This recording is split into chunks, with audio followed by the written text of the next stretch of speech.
Shalom family.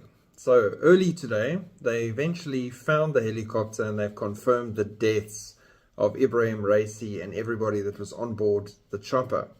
He's confirmed dead.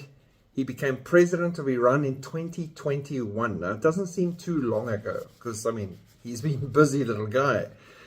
He has blood on his hands for decades, not just since 2021, having been involved in the mass execution of prisoners in the late 1980s. Go and check that out. This is not a nice man.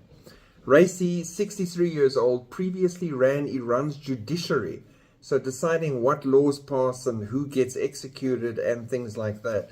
This was his purview and his control. Iran ultimately is run by 85-year-old Supreme Leader Ayatollah Ali Khamenei. Okay, so a lot of people think this was the leader that died, the Supreme Leader. No. As president, Raisi supported the country's enrichment of uranium up to near weapons-grade levels. We believe they have nuclear bombs, as well as hampering international inspectors in his confrontation and showdown with the West. He also supported attacking Israel in the massive assault in April that saw over 300 drones and missiles fired at the country. He also celebrated October 7 and the deaths and the massacre that took place on that day. He has long been a protege to Iran's supreme leader and a potential successor for the position within the country's Shiite theocracy. But with Raisi out of the way, crisis looms. The shortlist just got shorter, according to Taliblu. Another person on the shortlist that would benefit significantly is Ayatollah Ali Khamenei's son, Mojtaba, who right now wields power already without any accountability. Obviously, his dad is in control. Many allege he is interested in becoming the next supreme leader and is jockeying in position for that spot. So he could quite possibly become president next in his succession plan to take over his dad's job. For those disposed to believe that the crash was Tel Aviv's dropping the other shoe, the site of the incident encourages speculation. Raisi's helicopter went down in the mountainous forest near the border with Azerbaijan. Now, why is that interesting? Because it is the least friendly of Iran's neighbors, in part because it has and maintains relations with Israel and has a history of cooperating with Mossad. And that already makes them think, all right, Israel could be in this thing.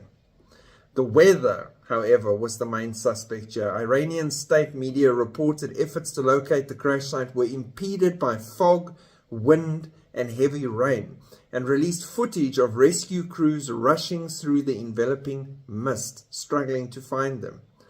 Now, Iran's plagued by a conspiratorial political culture, and very few believe that this was just an accident that happened. Even though the chopper was really old, that could have had problems on its own. The weather definitely played a huge part. Iranian fireworks were still seen celebrating this death across Iran. Not in Israel, in Iran. The people are fed up there. There is a huge movement against the power structure in Iran. And we saw that now as they celebrated this death, instead of actually mourning it or being cut up about it. So that brings me to mind of Reza Pahlavi. It'll be interesting to see what he has to say in the next 24 to 48 hours.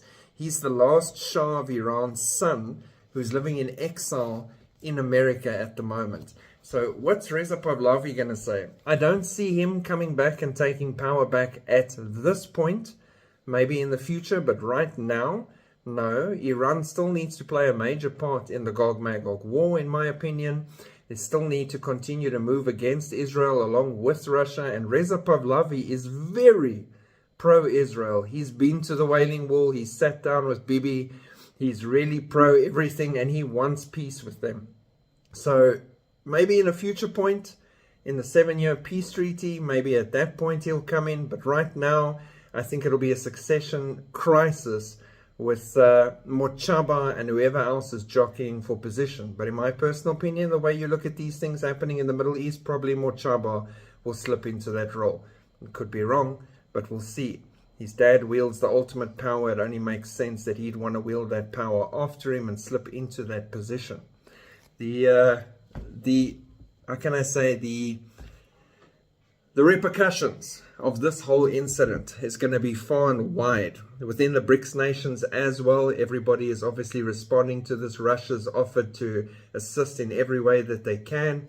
South Africa, I'm sure, is still going to have a lot to say about it. I think the first thing across Ramaphosa's desk this morning in South Africa was him approving the budget to see to the maintenance of all of the South African Air Force's helicopters, because he's probably concerned, I'm sure, that he might be next in an accidental little helicopter. Oops, but he prefers flying in jets. But still, I'm sure that concerns him. I'm sure he's making sure that any Jewish pilots that might still be in South Africa are taking indefinite leave. But yeah, my point being, humor aside, that there's going to be repercussions and wide implications from this whole situation. And in the words of the New World Order, never waste a good crisis. There's always something to gain from it. So I'm sure they'll use this to further agendas, further attacks on Israel, further their movement into power in various places, further support of militias and proxies. We can only watch. But in the meantime, pray for the people in Iran. Yes, you heard me. Pray for them. There's a growing church in Iran, underground, spreading Bibles and spreading the message of Jesus Christ and everything in Iran. And it is growing fast. Pray for them.